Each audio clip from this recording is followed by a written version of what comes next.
வணக்கம், சிவாய நமக. நம்ம இன்றைக்கி வந்திருக்கிறது திருக்கொள்ளிக்காடு அப்படின்னு சொல்லக்கூடிய பொங்கு சனீஸ்வரர் ஆலயத்துக்கு வந்திருக்கோம். இது எங்கே இருக்குது அப்படின்னா திருவாரூர் மாவட்டத்தில் இருக்குது. இது பொங்கு சனீஸ்வரர் கோவில் அப்படின்னு சொல்லப்படுது. இது விசேஷமான கோவில். இது வந்துட்டு பரிகார ஸ்தலமாகவும் விளங்குது. ஈஸ்வரன் அப்படிங்கிற பட்டம் நம்மளுடைய சிவபெருமானுக்கு அப்புறம் கொடுத்துருக்குது நம்மளுடைய சனி பகவானுக்கு. சனீஸ்வரன் அப்படிங்கிற பட்டம் கொடுத்துருக்காங்க. இதனால் அப்படின்னா நம்ம சிவபெருமானுக்கு அடுத்த நிலையில் இருக்கக்கூடியவர் நம்மளுடைய சனி பகவான், சனீஸ்வர பகவான். அதனால தான் நமக்கு ஈஸ்வரன் அப்படிங்கிற பட்டம் அவருக்கு கொடுத்துருக்காங்க. இதனால் சனீஸ்வர பகவானுக்கு இந்த அளவுக்கு ஸ்பெஷாலிட்டி அப்படின்னு கேட்டிங்கன்னா, அவர் தான் ஆயுள்காரகன், அவர் தான் கர்மக்காரகன். சரிங்களா?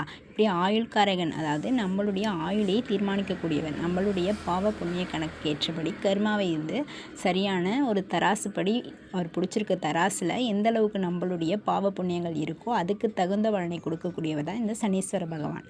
சனீஸ்வர பகவான் ஆயுளுக்கு மட்டும்தான் காரகனா அப்படின்னு கேட்டால் இல்லை. ஆயுள்காரகன், கர்மக்காரகன், அதாவது நம்மளுடைய வேலை, தொழில் இதெல்லாம் செய்யக்கூடியவரும் அதுக்கான பலனை கொடுக்கக்கூடியவரும் சனி பகவான் தான். நம்மளுடைய சனி பகவான் வந்துட்டு 3, 7, 10 அப்படின்னு சொல்லக்கூடிய பார்வைகள் இருக்குது.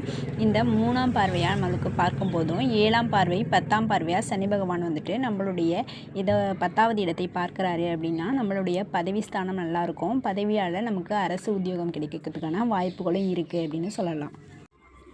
அப்போது வேலை, ஆயுள் இது ரெண்டையுமே வந்துட்டு தனக்குள்ளே வச்சுருக்கக்கூடியவர் சனீஸ்வர பகவான். அப்போது சனீஸ்வர பகவானை நம்ம வணங்கி தான் ஆகணும். ஈஸ்வரனோட அனுமதியோடு நம்ம சனீஸ்வர பகவானை வணங்குவோம். இந்த பதிவை பார்த்துட்ருக்க உங்கள் எல்லோருக்கும் தீர்க்க ஆயுள் நம்ம சனீஸ்வர பகவான், ஈஸ்வர பகவானும் கொடுக்கணும் அப்படின்னு நான் கேட்டுக்கிறேன்.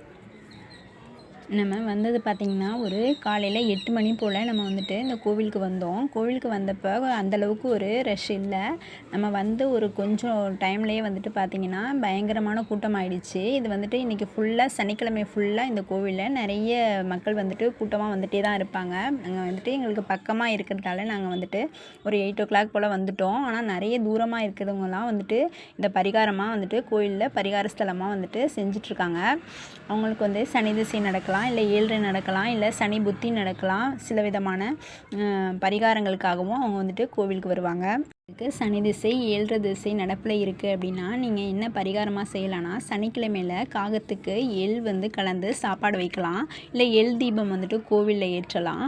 ஊனமுற்றவர்களுக்கும் அனாதை இல்லங்களுக்கும் நீங்கள் வந்துட்டு சாப்பாடு கொடுக்கலாம். கண் வந்துட்டு பார்வை இல்லாதவங்களுக்கும் முதியோர் இல்லங்களுக்கும் நீங்கள் சாப்பாடு கொடுக்கலாம். அவங்களுக்கு தேவையான விஷயங்களை நம்ம செய்கிறதன் மூலமாக சனி பகவானுடைய அருள் கிடைக்கும்.